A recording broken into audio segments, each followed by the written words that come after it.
The Bayesian went down in a matter of minutes, while other nearby vessels, presumably in the same area and in the same storm, did not sink.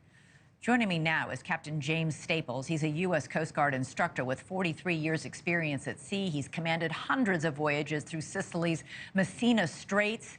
Thank you so much, Captain, for joining us. First off, you've been in that area. What do you make of this freak storm? Have you ever seen anything like it?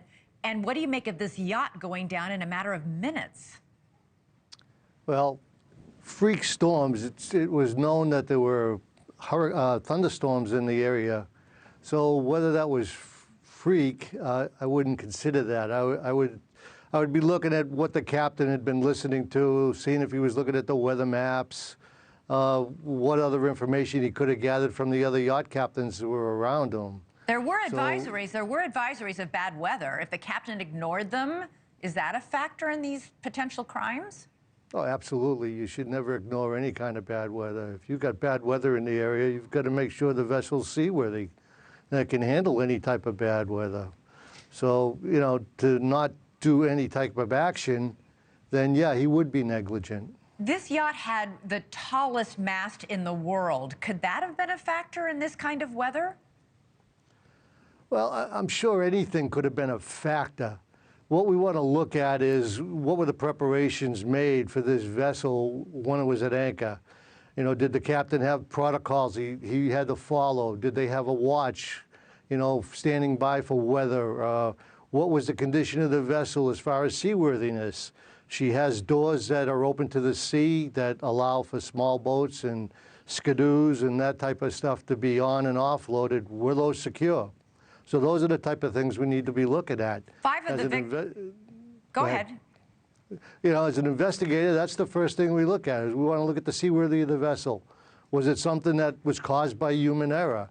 Most marine accidents, between 80 to 85%, are human error, and most accidents, 80% of them, happen within the proximity of a port.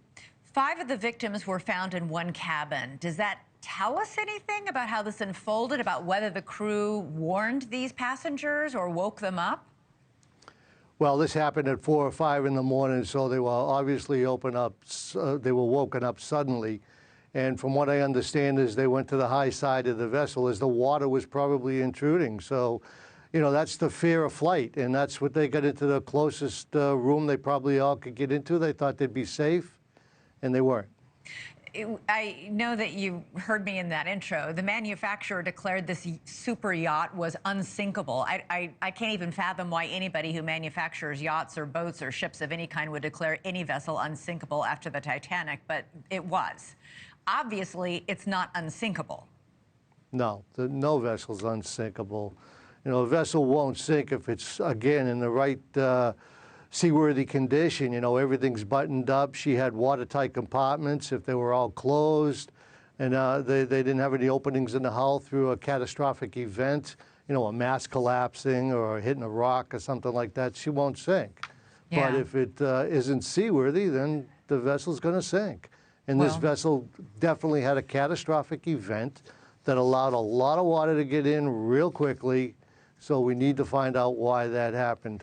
And an investigation is what'll do it. And that would not have happened if it was sealed up tight in a terrible storm. Something was open, or they hit something and there was an opening created in the vessel itself to make it sink that quickly? Correct. Yeah. If the vessel was watertight, then no. She would have had plenty of buoyancy, stability, and she wouldn't have gone down. And this vessel went down very quickly, fast. 12 minutes. Yeah. $40 million, and a vessel goes down in 12 minutes with a loss of life. $40 million right. and 7 souls on board. Right. Captain James Staples. Go ahead. We need to look at the training and what the regulations are on these vessels. And usually it takes an event like this to change the regulations. You know, did they have enough people on the vessel to stand a watch? They got to look at rest periods.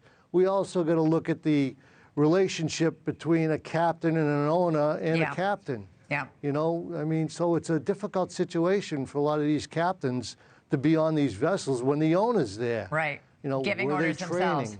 Okay. Yeah, so these are things we need to look at and maybe change. Captain Staples, thank you so much. Thanks for watching. Go to joinnn.com to find NewsNation on your screen. And don't forget to click the red subscribe button below to get more of NewsNation's fact-driven, unbiased coverage.